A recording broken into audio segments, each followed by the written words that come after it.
Welcome to the Sabo-Ross experiment. We have liftoff. Woohoo! Hey everybody, welcome to the Sabo-Ross experiment. And man, we are cooking today. We first want to give a shout out to TikTok. Yeah, we started a TikTok account for this podcast, and neither one of us really do TikTok that often, or at least not like exclusively. And oh my God, we're getting the most views of any of our stuff is on TikTok. Yes, TikTok is blowing away. Now, speak for yourself. I do a lot of TikTok. Now, my claim to fame was during COVID, and we'll have to put up one of those because, I mean, they were hilarious. Was it Bigfoot, was it? No. Well, they did Bigfoot, but this is like back in the day when COVID, I was a mad Russian scientist. I was also a soldier who got assigned to go over to China, not knowing anything about the virus. They put me in an outfit, they gave me a gas mask, and they sent me over to Wuhan. Oh my God. Yes. So yeah, I saw some of the clips with the yellow outfit. Yeah, it was awful. I'll never want to go to Wuhan again. So, but TikTok is doing, I mean, you did very well. You're absolutely right. I should have been more clear. I did see you have like 3.1 million views or something like that, correct? Yeah, easily. Yeah. I mean, there are some, obviously, everybody, we all make videos that don't go anywhere sometimes, but there are quite a few. It's in the multi-millions, and it's not a full-time thing, but I'm so happy that this is starting to integrate into TikTok. But you've got a little story because we just started paying attention to it. And so you got a sad note. I want to hear it. Okay, yeah. Right before we went live with this, I was starting to tell you, it's like, oh, now that I'm looking at the TikTok stuff, I saw a comment, and there's always going to be trolls, people that have that shield of, I'm going to say mean things. Someone said, I didn't realize Glenn Beck was talking about Star Wars. Whoa! Oh, come on. That's somebody who's very observant, though. I mean, just the white hair, they're just going for the look. A little rounded face. Yeah, come on, come on, I get it, and I don't even listen to Glenn Beck, but I found it kind of hurtful. Oh. I found it a little bit hurtful, but at the same time, also, I can't deny the truth of that statement either. Well, so yeah, it was a little bit of both, if you ask me. Well, that's the fun of TikTok. I mean, I'm sure I've been slammed many a times. I don't take offense to any of it, and I love how those fans do. Somebody actually had to really, like, it hit them. Something hit them, and they were able. And I like when they comment because it's great. He felt compelled to say something, so it's like that's better than, if you really don't like it, you don't care. You don't care enough to comment at all. So I'm not that offended in terms of whatever. It's just keep people do what they do. Well, we're going to come back to TikTok because we're going to try to do some live stuff. We got to work it into our podcast. So we just want to let TikTok know that we're coming for you, and we're going to create some other content. Yeah, I think we're going to make some exclusive content. Like, part of things, since we both don't just talk movies, we make movies. We work in commercial production, films, television, and whatnot. I think us doing behind the scenes is just such a natural extension. So I think at a minimum, we're going to do some exclusive to TikTok stuff, like doing those 9x16, the phone versions of like, hey, here's our setup. Here's what we do. Mm-hmm. Here's the new thing we learned or something. And just, if people are interested in that, let us know. We comment and tell us you want to see that kind of stuff. Or if you don't want to see it, say, this is really boring and I don't care how you make the sausage. Yeah, that's true. They may not care about how we make the sausage, but we won't know till we put it out in front of them. Yeah, we'll find something because the algo will tell us. Yes. I noticed that James Cameron stuff got, I think, is it like the most popular on our TikTok when we talked? No. The most popular thing we did so far on any of the platforms, because we go to Facebook, YouTube, TikTok, X. For some reason, Blue Sky is not on the list we have. I don't know why, but I'm going to try to get us on Blue Sky as well. But the most popular thing by far was Star Wars. Oh, Star Wars, your favorite thing. Well, people are eventually someone is going to make a montage of me saying the same thing over and over again, which is saying the first thing I ever saw in a movie theater at 5 years old was Star Wars. Yeah. It's taken in when the first movie came out. That's the first time I'd ever set foot in a movie theater, and it imprinted on my brain. Yeah. So yeah, it is. It's a form of obsession for sure. You want to know? Since we're on this, and I know it's not part of our thing today, but there is a film that resonates in my mind to this day because it's the first film that I can remember going to, by my parents. Mm-hmm. It was The Exorcist. Oh, I was my a goodness. tiny little kid, and I have never been able to shake that out of my head. That awful moment of and it's true, that awful where the head just spins all the way around. I just can't shake it. It's still in here. Well, there's a couple layers there. I have some movie trivia, which I'm sure surprises you and everyone else in the universe. I have some interesting trivia about the original release of The Extras. It came out when I was 1 year old. I didn't see it until 2003. They did a director's cut with a little bit of digital effects, a little minor modification. But when I remember in school reading about something that happened with that movie that became illegal to do, using subsonic and supersonic sounds. They put on their soundtrack sound waves that are below and above the human hearing. Well, who would have thought of that? Who was smart enough to Well, they had done experiments, and they caused... Who's they? Who do you think? There were basic experiments of like scientists that are studying things about what are subsonic sounds, what are supersonic sounds. Well, sure, okay. And they found that when they used those sounds on people, they caused either extreme anger or extreme fear. It caused a psychological reaction to the people that were within the certain range.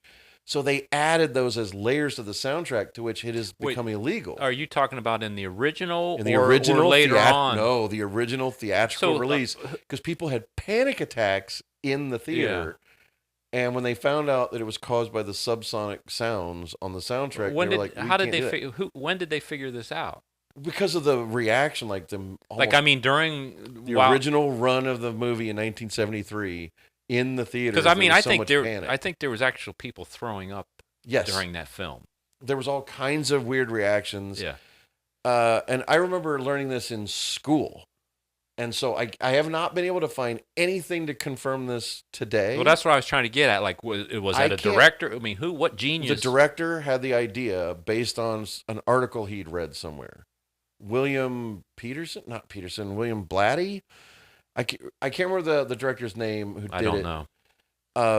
But he had read an article about this, and he's like, we should add these supersonic and subsonic sounds to the soundtrack in the theater. And then after it had caused all these problems, he's like, we should never do this or admit we did it again, and yanked it from the soundtrack. Oh, is that right? Yeah, because I think it might have only been at test screenings before it went truly full public, but it became a problem. And so, again, I learned all that when I was at Bowling Green State University, and I didn't take filmmaking classes. We did film appreciation. I was trying to get easy credits. Yeah, sure. And so I remember the teacher talking about this, but I have never found any documentation to support that.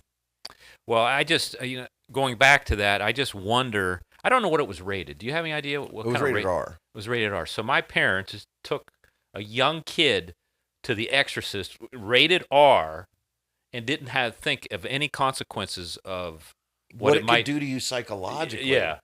I mean, it didn't turn me into a crazy person, but it certainly put something in there that an abnormal fear that I imagine it gave you. Yeah. Because the only thing I can say is waiting to see it till 2002 or 3 in the theater for my first time ever seeing it. The strange thing for me was, wow, this is really slow. And I feel the same way. One of my favorite films of all time is Stanley Kubrick's 2001: A Space Odyssey. And it's like today, paint dries faster than that movie does at times. But it doesn't take away from it. It really breathed, and it's 50-something years old now, or almost 50 years old. And that style of filmmaking doesn't exist today. No.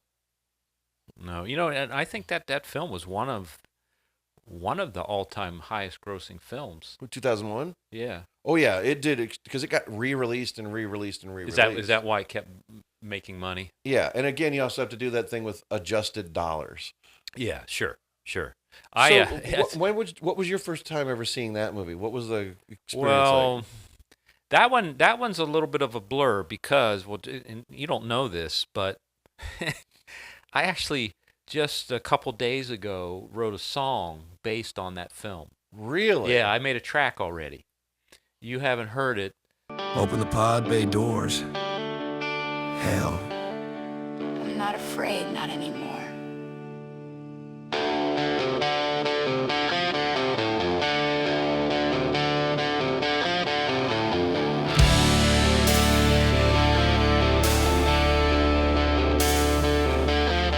I was weightless in the nothing. Heartbeat slow and strange. Stars were talking riddles, and my circuits started to change. Hell was breathing static, humming in my head. Told me I was never leaving, you're already dead. Jeez, I called it. Open the pod bay doors, Hal? Well, it's how it starts. I have it in there, and then I have a woman's voice that says, or I'm not afraid. I'm not afraid. But I put a monolith in it. Oh wow. So I added a monolith, and I took it to a different level, but it's based on that movie. And I can't remember. I don't like The Exorcist is too buried in my head. Where Space Odyssey was a weird movie to me. I didn't quite understand it really, like I would today. But even then, it's so open to interpretation. That's the beauty. Yeah. The other thing about Stanley Kubrick movies, the reason why he's always so special to me is every 10 years, his movies mean something entirely different to me. When I was like 10 years old and saw 2001, it meant one thing. When I saw it at 20, it meant something else. Yeah. Now that I'm over 50, it means something entirely different when I watch it. Yeah, I see.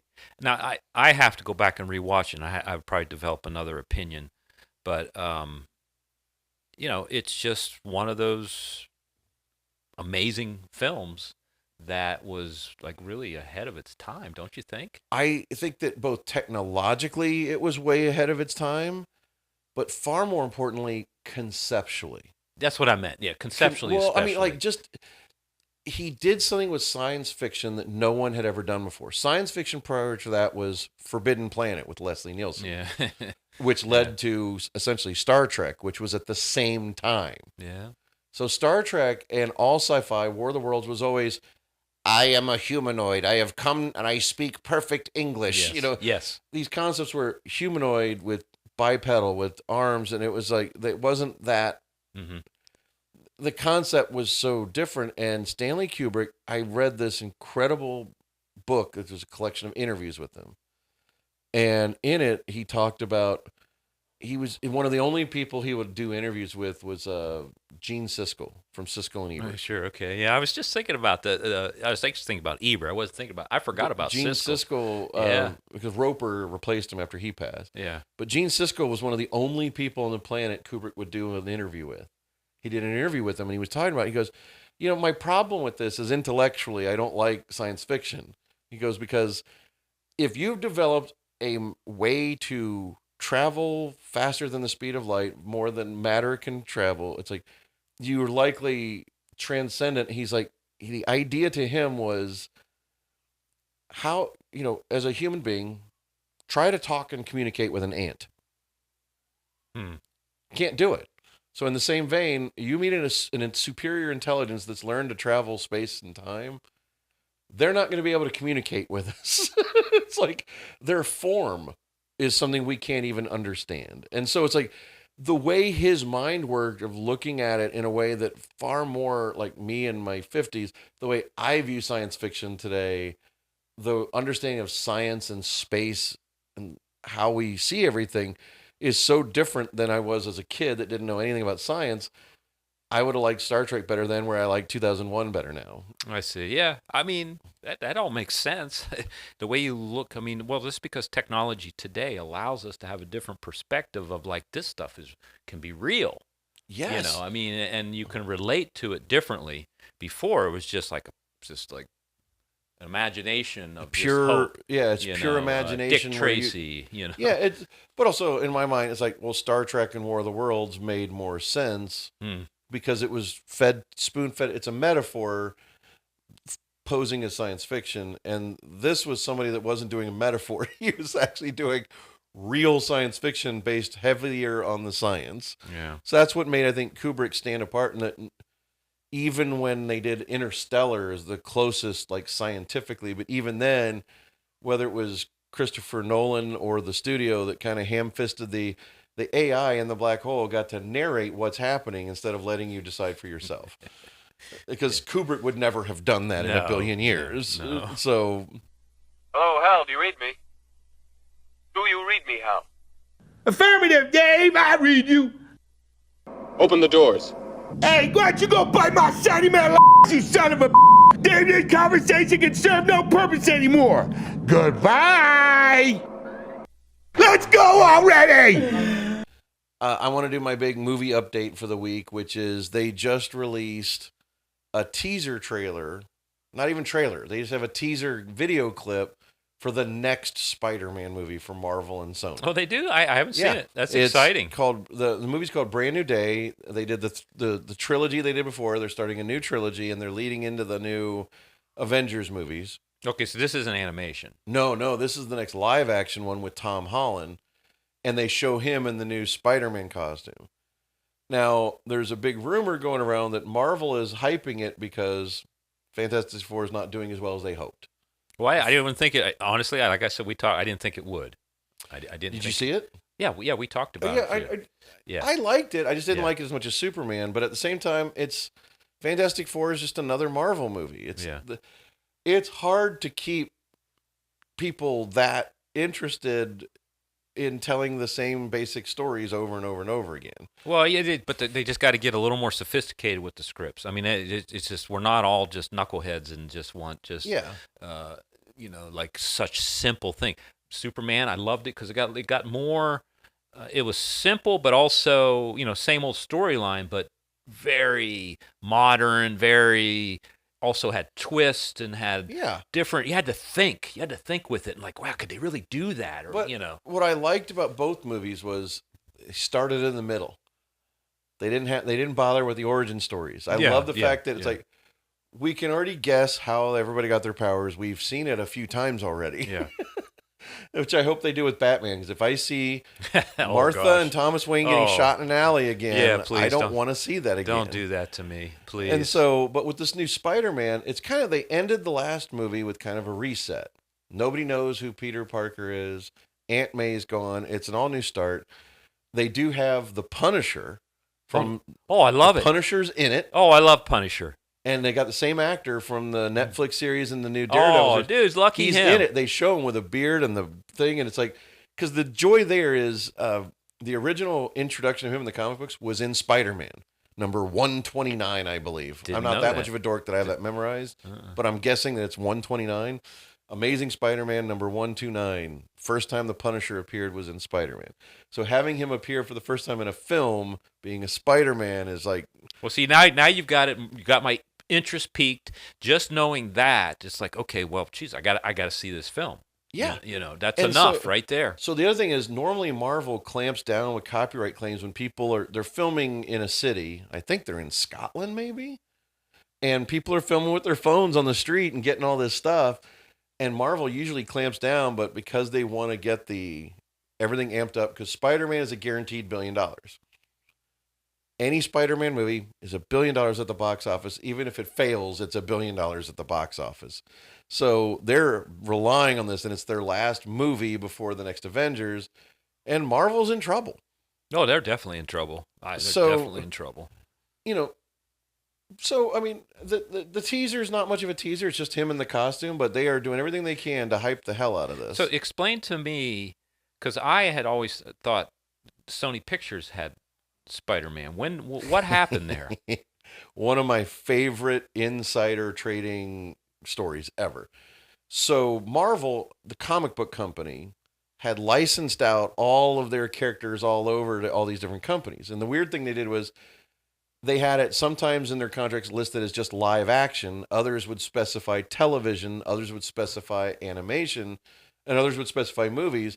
And so what happened is Marvel had a live action Spider-Man who had no speaking role on the Electric Company. Wait a minute, Electric Company, the kids show? The kids show had Spider-Man in it, a man in a costume, but he wouldn't speak. So it was nothing to do with the comics, but he was a live action Spider-Man. So they had a certain amount of rights to a live action Spider-Man, and they sold that to someone to make a movie. Then they sold the movie rights to another company that went bankrupt. So then they sold it to someone else. But the problem is, in the bankruptcy, those rights were sold to someone else. So by the time you got to the late 90s, 12 to 14 companies owned the rights to make a Spider-Man movie. Well, there's some serious lawsuits going on there. There was huge lawsuits. You know where they all came up? James Cameron announced he was going to do Spider-Man, and all 12 companies go, we want in, and we have the rights. And he's like, I thought this one had the rights. I thought this one had the rights. So it had to go to court, and James Cameron's like, screw this, I'm out. Same thing happened with the X-Men. The X-Men were almost as complicated, where 7 or 8 companies had the rights. They all went to court, and it all got worked out to where a federal judge said, you can get your name on the movie, but you have no power. You can be involved. Your company name gets a credit, but you're not getting a nickel. Your name's not going to appear, but you're going to get 3% of the first movie. And they just went down. A judge figured all this out? Just made a decision based on all the information, and it took like 3 years to clear Spider-Man and X-Men in 2 separate courts to who gets what rights and who gets their name on it. Oh, that had to have been a crazy So here's what's fascinating about battle. it. So here's what happens is the company whose name has to appear is Columbia Pictures, because they won the real rights, the best rights of anybody. Now, Columbia Pictures, they're owned by Sony. I was going to say, they don't, they even use that name anymore? Columbia? Only on Spider-Man movies, because the contract, the law requires them to use the Columbia logo. So Sony executives, Sony Pictures Entertainment, SPE, Sony Pictures controls the movie, but they are required by contract to use the Columbia Pictures logo, and that's because that's who has distribution rights. If they tried to do it, they'd be in violation, and Disney Marvel would get the rights back. They have to be in production of a Spider-Man live-action film every 4 years, or the rights go back to Marvel. So this one that's coming up, where there's a trailer, then explain to me, it is a Sony so picture. here's my favorite part of the story is, so Sony via Columbia has been making the movies since Sam Raimi 2002. Yeah. So Columbia, managed by Sony, has been making it. But the woman in charge of Sony Pictures was a woman named Amy Pascal, one of the most famous film producers ever, one of the pioneers as a female producer and studio head. She had on Spider-Man 2, Kevin Feige from Marvel was getting her coffee. That was his job. He was an associate producer. He was a trainee. When he took over Marvel, he approached her about, we would like to get Spider-Man in our movies, and then maybe you can get some of our Avengers in your movies. And she said, aren't you the kid that got me coffee? No way. Fuck off. Oh, that's not nice. So she was really rude to him and dismissive and said no. And she had internal emails. And when there was that big hack. Oh, yeah, the big hack. I forgot about the big hack. You found out the people above her at Sony Corporate in Japan found out she had the opportunity to get Iron Man in a Spider-Man film with no cost and turned it down. They restructured and fired her. She got fired from Sony. That was a big deal. That was a because big she deal. Screwed up, and the entire universe found out about it. And when it became public that she made really bad decisions, the problem is in her exit from Sony, she got to keep the rights to Spider-Man. So it's now Amy Pascal Pictures that produces with Columbia, and Sony's like, well, we'll let you do that, but you're working with Kevin Feige, and she's like, fine, I get to still produce, do what I want, but I'll work with them. And she talked about it herself in a bunch of interviews when she took over, she talked about, I was really mean to him. And I shouldn't have been because he's a genius now. What they're doing in Marvel's amazing. Like, she completely U-turned everything. And it's made the movies better. So the deal is Sony pays for it and Sony pays for it and distributes it and makes the lion's share of the money, but Marvel Studios is producing and creative. Okay, so just to clear it up for everybody, because it got a little bit muddy there. It's convoluted, yeah. Sony, Columbia Pictures, and they had the opportunity. Somebody from Marvel approached Amy, which was the guy that used to get her coffee. The head of Marvel Studios, Kevin Feige. So he made his way. Now, did she not know that he made his way to? She did. Huh? My understanding is she's like, this is a guy that not even 10 years ago was just getting coffee, and now he thinks he's a studio head like me. But he is. He was racking up billion-dollar hits with Iron Man, Avengers. Because in the first Avengers, because remember, this is early on, so the first Avengers was not out. They had a deal to try to cross over Amazing Spider-Man 2 and the Avengers. Okay, Marvel and Sony. Yes. Had a deal, but Spider-Man being controlled more by Amy. She was like, nah, we don't want to do it. This was for the first Avengers. You were supposed to have Oscorp, one of the buildings and plot points of Amazing Spider-Man 2, was supposed to be in the Avengers. Even though they really wanted Spider-Man to cross over, she's like, no chance in hell. Because Spider-Man was a top billing. I mean, he was still a big hit. He made the most money. Marvel was just more of its infancy. Yes. With these characters. Yes. And so with hindsight, after Avengers came out and Amazing Spider-Man 2 didn't do well. Yeah. That was the second one with Andrew Garfield. It didn't do as well, and they would have benefited by crossing over. Then they, If they had started to share the universe then, everything would have been different, I think. Right. Well, if they had taken... But it's the ego and the control. But because look at everything Sony/Columbia did with all these Spider-Man spinoffs. Morbius, awful. Kraven the Hunter, terrible.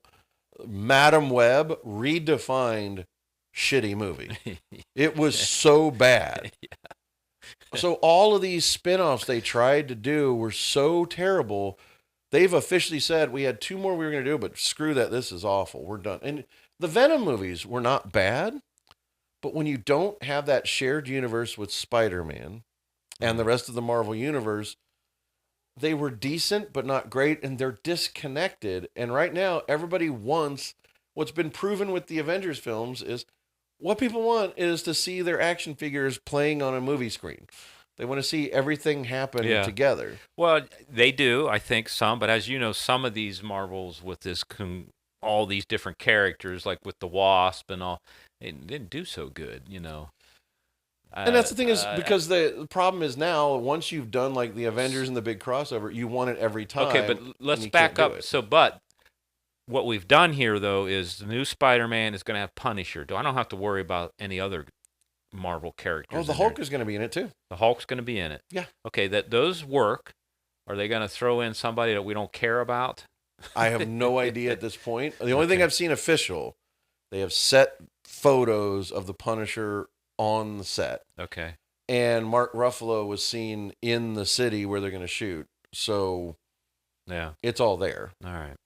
So those 3 are guarantees. Those are confirmed.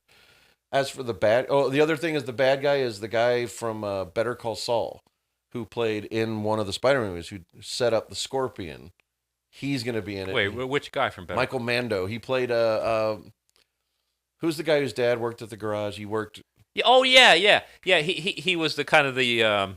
He was like the nice drug dealer. Yeah. Well, he played that character. Yeah. Yeah. His real name's Michael Mando. Yeah. Because he's been in quite a few things. Quite a few things. Yeah.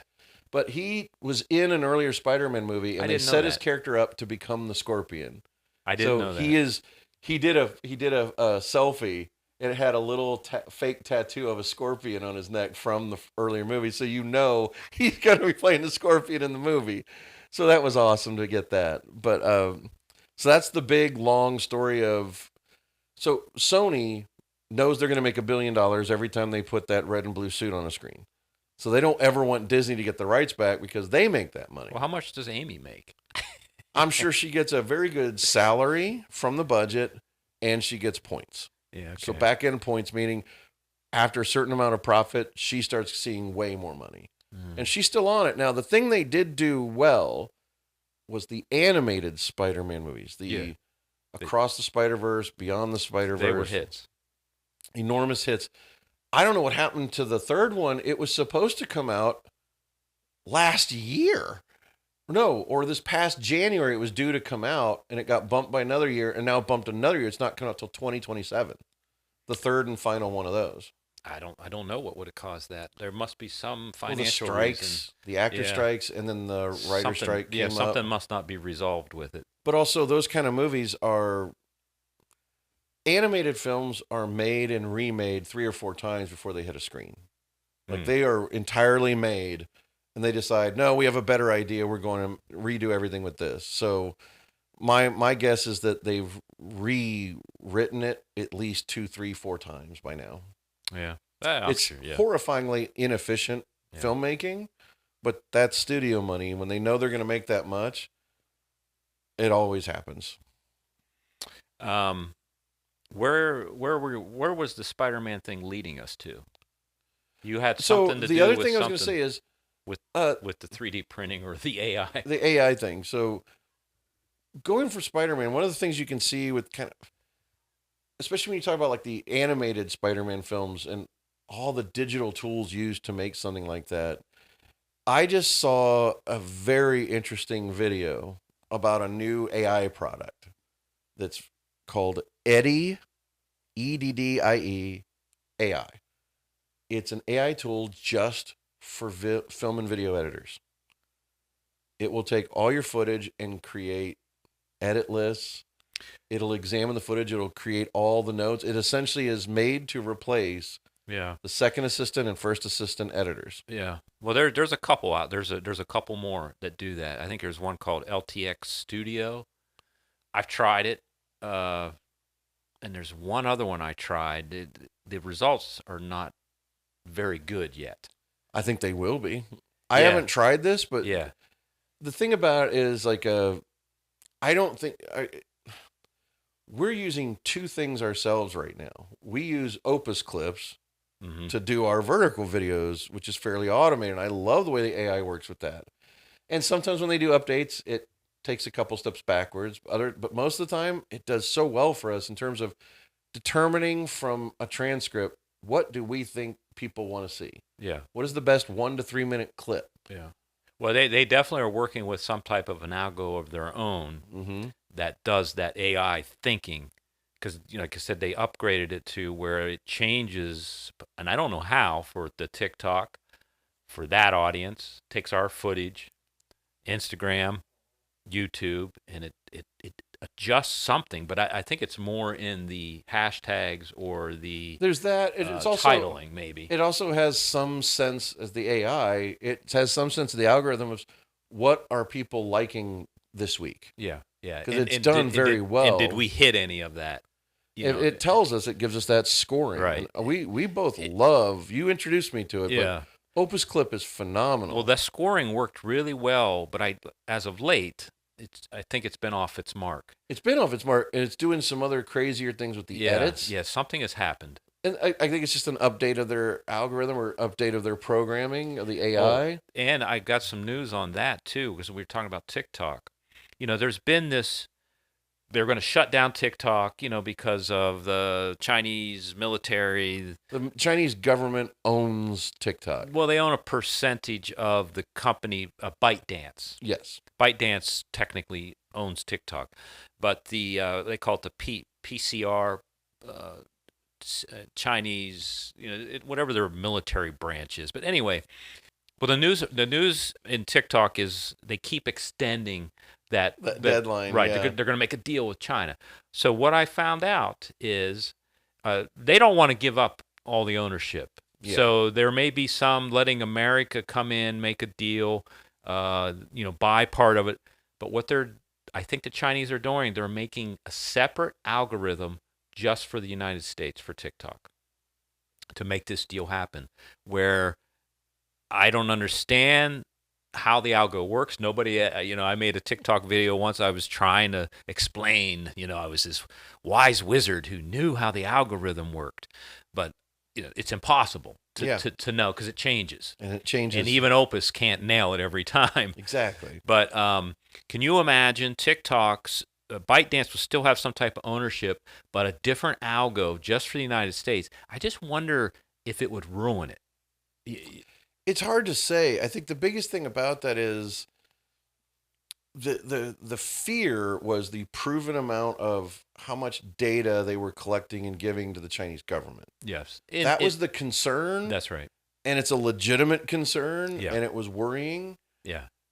But again, people get that misconception about that kind of thing of, oh, the Chinese government is watching me personally and listening to everything I say. It's like, no, not at all. No. But what they are doing, though, is getting a collective to be like, it's like, well, they like all these things.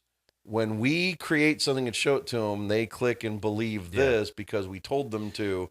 So they've learned extreme manipulative tactics. Well, what they also have learned, which people finally starting to understand, what's called scraping. And the Chinese, they have some of the best programmers in the world. They've been able to do more with less, right? Less processing power, less computers, and that's where DeepSeek came in, just kind of like, oh, we can do it with half the stuff.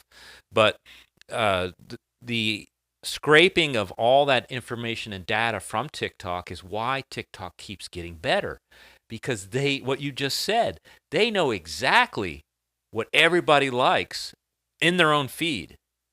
And they keep improving it. And then the AI algorithm, I think they've added to it with their own large language models. It's just becoming perfected. I mean, it is perfected. It's going to just get more and more effective, for lack of a better word, in terms of both giving us what we want to see, not necessarily what we need to see.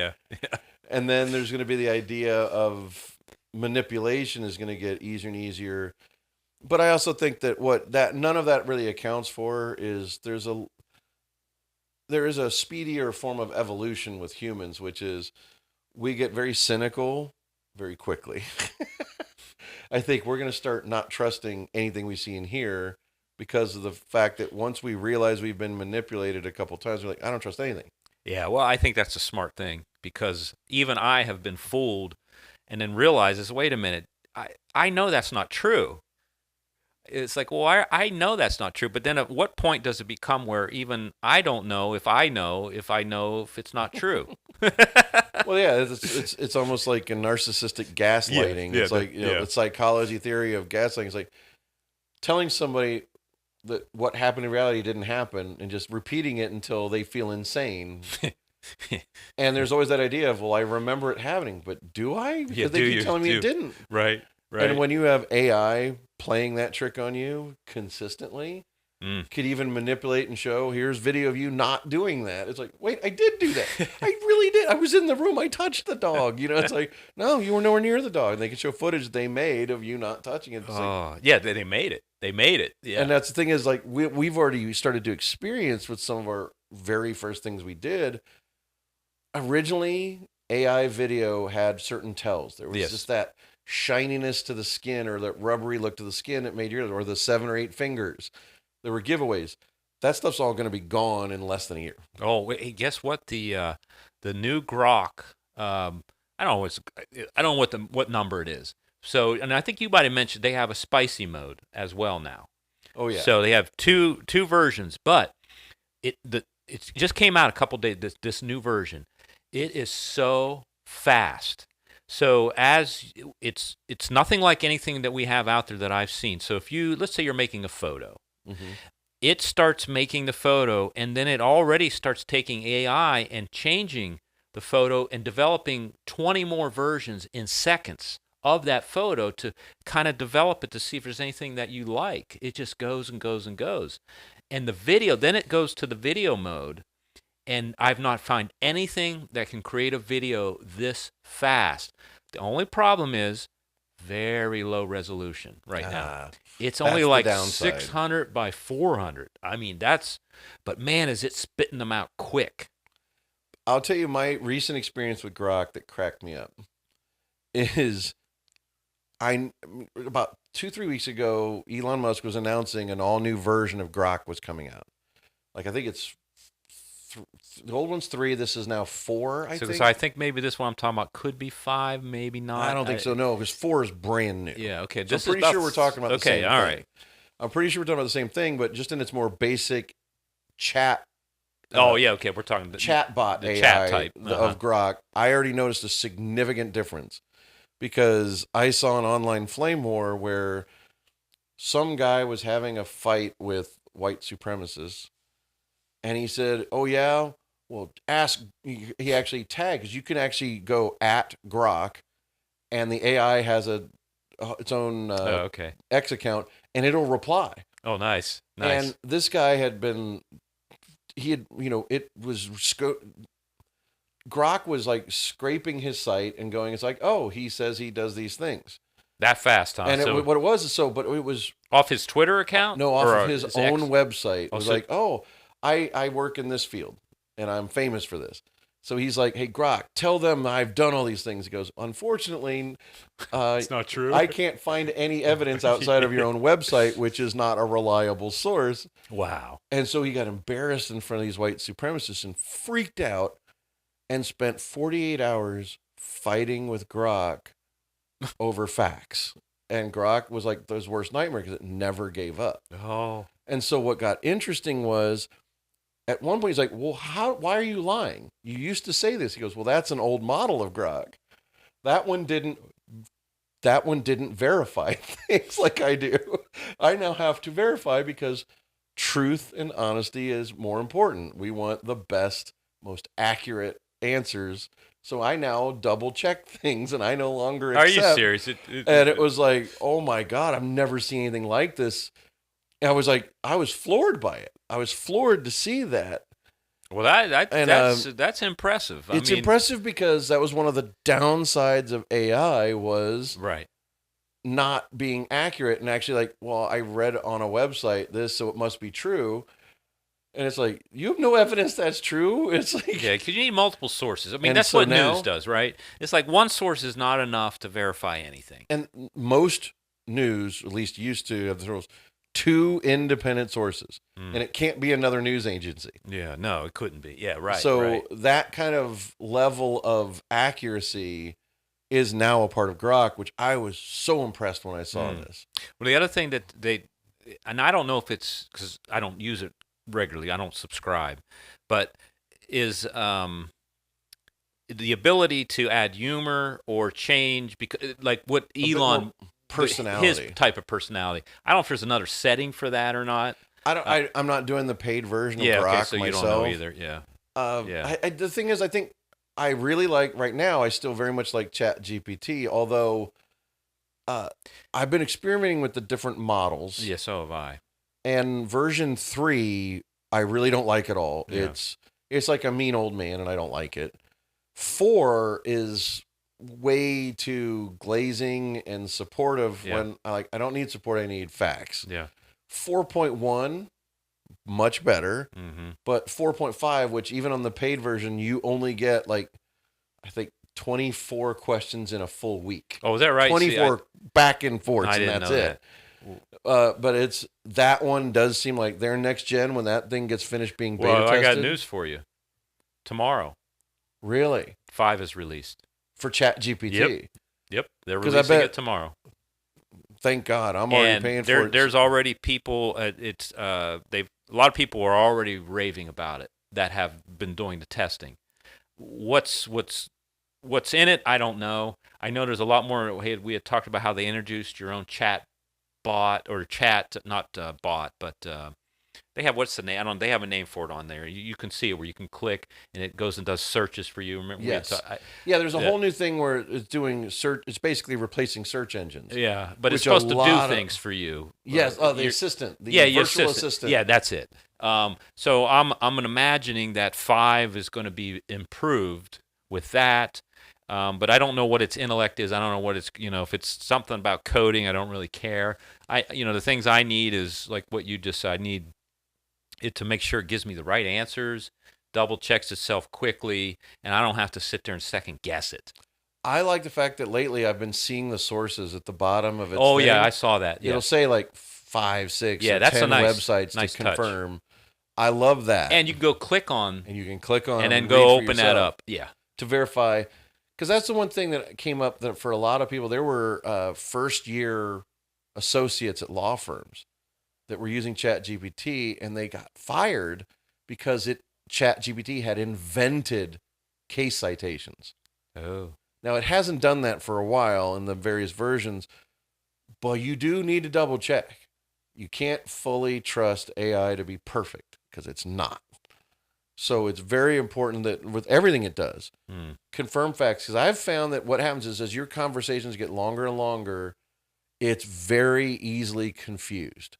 No, I see it because you're like I'm doing multiple things, and then suddenly It'll conflate the two unrelated yes, things. or it's not answering me. It's just sitting there doing nothing, and then it switches over to the left side in the little section. I was like, and then that big the answer box or something. yeah, comes up. and I was hate like, that. I need you back over here, and I hate it when it does like its own notepad thing. I hate yeah, that's that. it. Yeah, I hate that as well, and also it's tallying things where I asked it specifically to do something, and it kind of like didn't do it all. It just gave me like a little bit of information. I was like, well, I said I need 4 paragraphs of whatever. So it's still got its flaws for sure. Without a doubt. Yeah. But it's so handy. But what I've found is like here's where I think user error is a part, which is we get so used to the conversing, whether it's verbally or even typing, we start getting into shorthand that it still needs full description. That's yeah. I mean that is one of the problems. You got to give it full descriptions. I mean that's the one thing about Always. AI.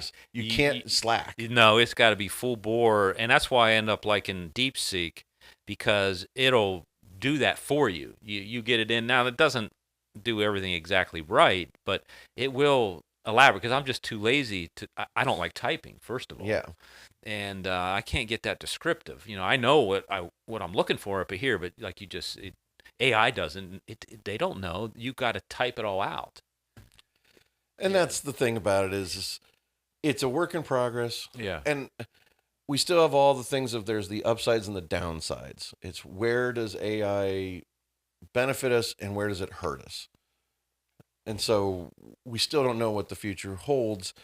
I right now, like getting back to that one thing, that Eddie AI, I don't know if I'm even going to try the free trial because I don't like installing programs or apps if I don't have to. Well, I'll tell you right now because I tried the free of the LX Studio, whatever, and I tried another one for this. First, I spent an hour putting all the information in and setting up the account because right away they're already going to start scraping you, like you just said. And then you get to the point where you're ready to make something, and it says, "Oh, you're on the free version, you're limited," and then it spits out nothing that you even cared about, and then you're like, "Well, I don't want to pay right now. I need to get like a good." I need a good demo before I give you money. This stuff is getting expensive. I mean, some of these things are, and then they try to get you to buy a whole year for a discount. And then you do it, and then you use it, and it's like, this sucks, and you can't get your money back. Yep, and it's already gone. Yeah, so there's a lot of this out there that is garbage. I'm sorry, yeah, it is. Like the biggest thing is when I'm doing a narrative film, I like doing my own assistant editor job because it gets me into the creative by logging all the footage, going through all the takes, going on a timeline and getting rid of the before action and after cut. Chopped off and getting my selects on a timeline, I start getting creative. Well, you get very creative. It's already painting that picture in your brain. Yeah, because once you start doing the labor part, the non-artistic, just getting set up to work, it triggers so many creative ideas. It starts that spark of creativity. Yeah. So I wouldn't want an AI bot to do that. But when it comes to something like a documentary where I am dealing with literally 300 to 400 hours of footage, Yeah. I could see this being helpful. Yep. But I also think it's not there yet. Now, I have not yet tried Eddy AI yet, but I'm interested in. I also think that sooner or later, Adobe and or DaVinci is going to buy one of these companies. Well, they keep improving Firefly. Yep. I don't use it, but they keep wanting me to, and they keep trying to give me free this, free that. I still don't understand what the heck it is, really. Have you tried Firefly on No. Adobe? Yeah, it's their AI creation of some sort. I just went in with Adobe Acrobat and turned off their AI summary that kept happening every time I'd open a document. I'm like, Yeah, you don't need. I didn't ask for this. Yeah. Well, I had to Adobe's famous for putting all that extra stuff running. It bogs down your computer. So I turned it off recently. I was like, oh, on every computer I have, I'm like, turn this off on Adobe. I don't care about your AI summary. I didn't ask for it. How about I have something else I wanted to talk about because in 3D printing, some new technology, but doesn't have anything to do with AI, which is amazing. Yes, but 3D printing and where it's at now, that was an interesting thing because it started for me with, I have this shotgun microphone, and if I combine it with my wireless transmitter, I can have a shotgun mic that's no longer tethered with a 30-foot, 40-foot cable. And so some guy made a 3D print that goes right in and clips in and has the perfect alignment for my exact transmitter. And I was like, I ordered it from him, and it was great. And in less than a week, it broke.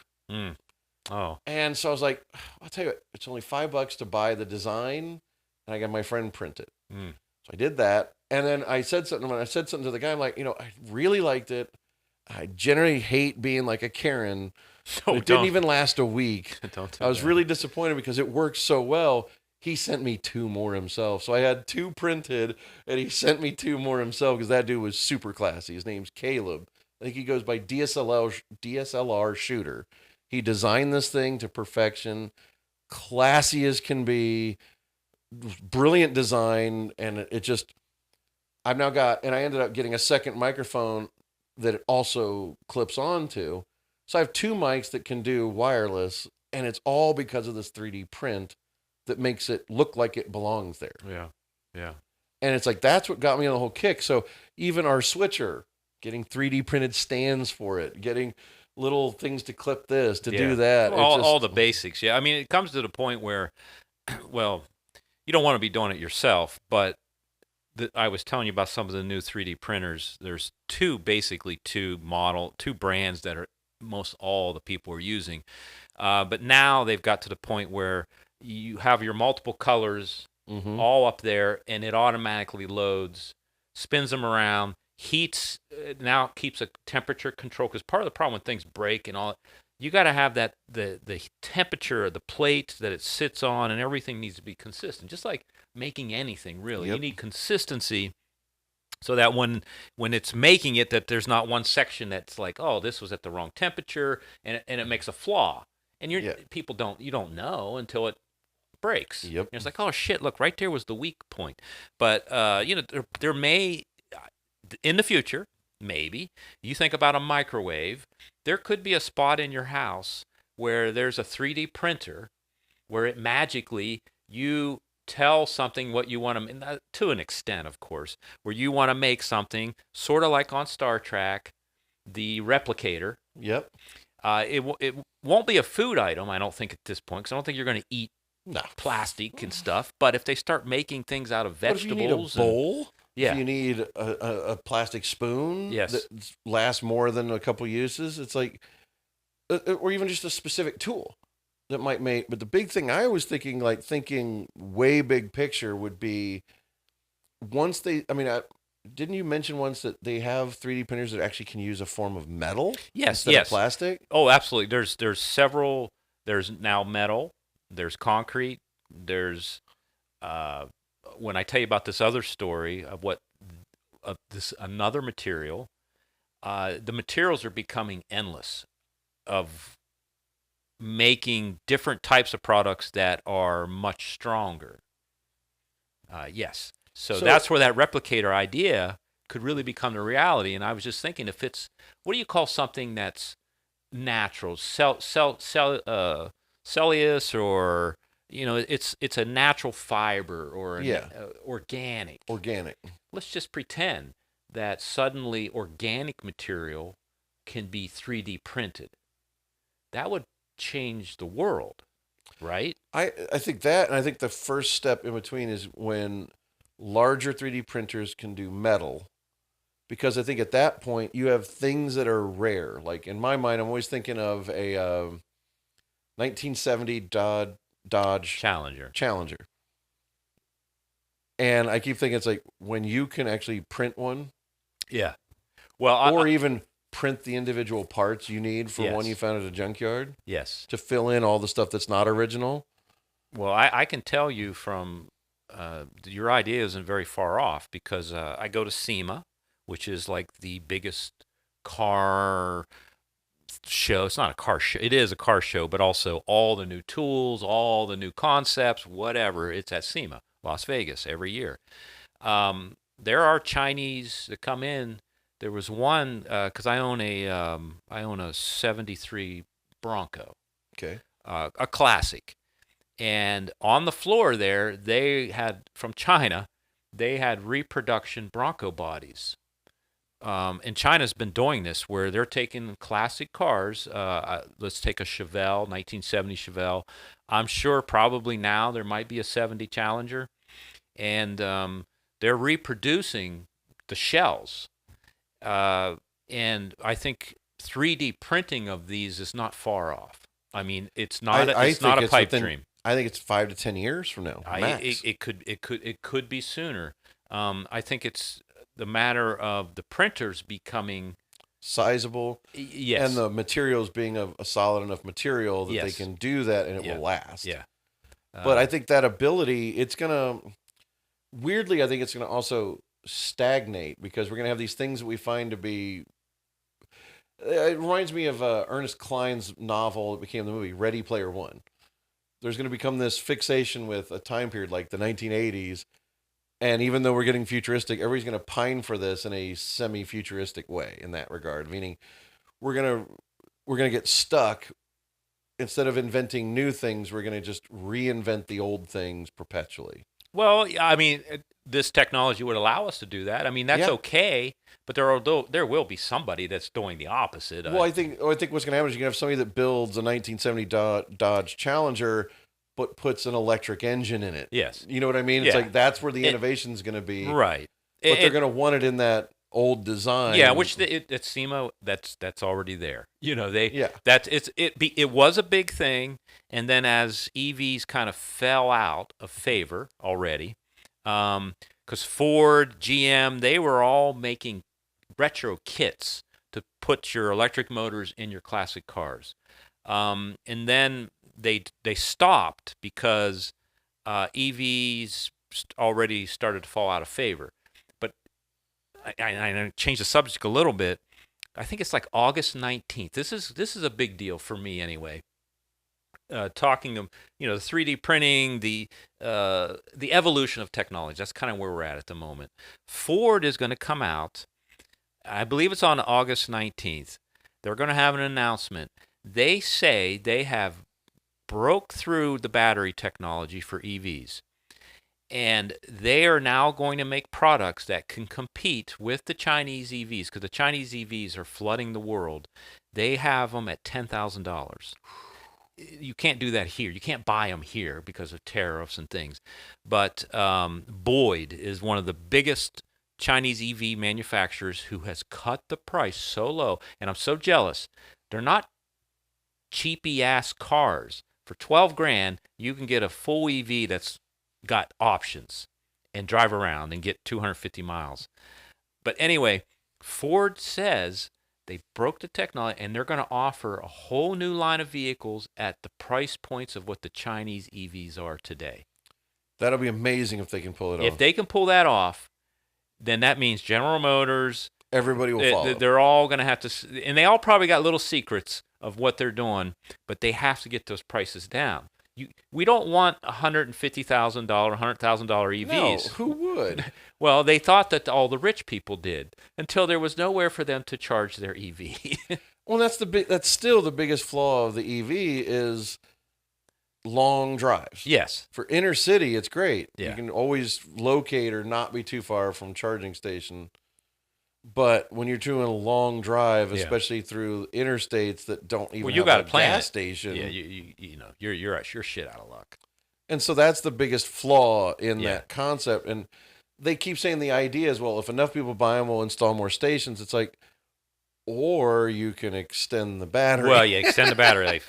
Well, if you can get to the 4 to 6 hours on a battery, in a single charge, then you're in the zone. If you because you think about a gas car that maybe yours, for example, you probably know what your range is. It could be 300 to 400 miles on one tank. About 400 miles per tank. So you get us 400 miles on a battery, I can deal with that because that's a long way. I want to take a break anyway from driving. Yeah. So I don't mind stopping and getting charged. Now, you got to get the charge speed time up. That's already started to happen. Absolutely. China, they got it down to 15 minutes now. Whoa. Yeah. Boyd has a vehicle that can charge 80% in 15 minutes. Just like you're filling up your gas tank, went in, take a piss, grab a candy bar, and get back in your car. Wow. Yeah. So there's a lot to like in EV. I think everybody will get behind it when it becomes affordable and becomes usable, and you can get places and not worry about running out of juice, right? I agree. I think that's the secret sauce to making EVs break past traditional fuel cars. Yeah. So look for the announcement from Ford. It's just a big deal. I hope it's not a letdown. But Farley, he's the president of Ford. He's a car guy, and he promises this is a big deal. So look for it. I think the future is a pretty bright place. So that's pretty much going to wrap it up for this episode. And again, I love it. We get into the tech along with our movie stuff, and this has just been another fantastic conversation. It has been. We'll get back to some of the other technology and back to the movies in another podcast soon. We'll see you later.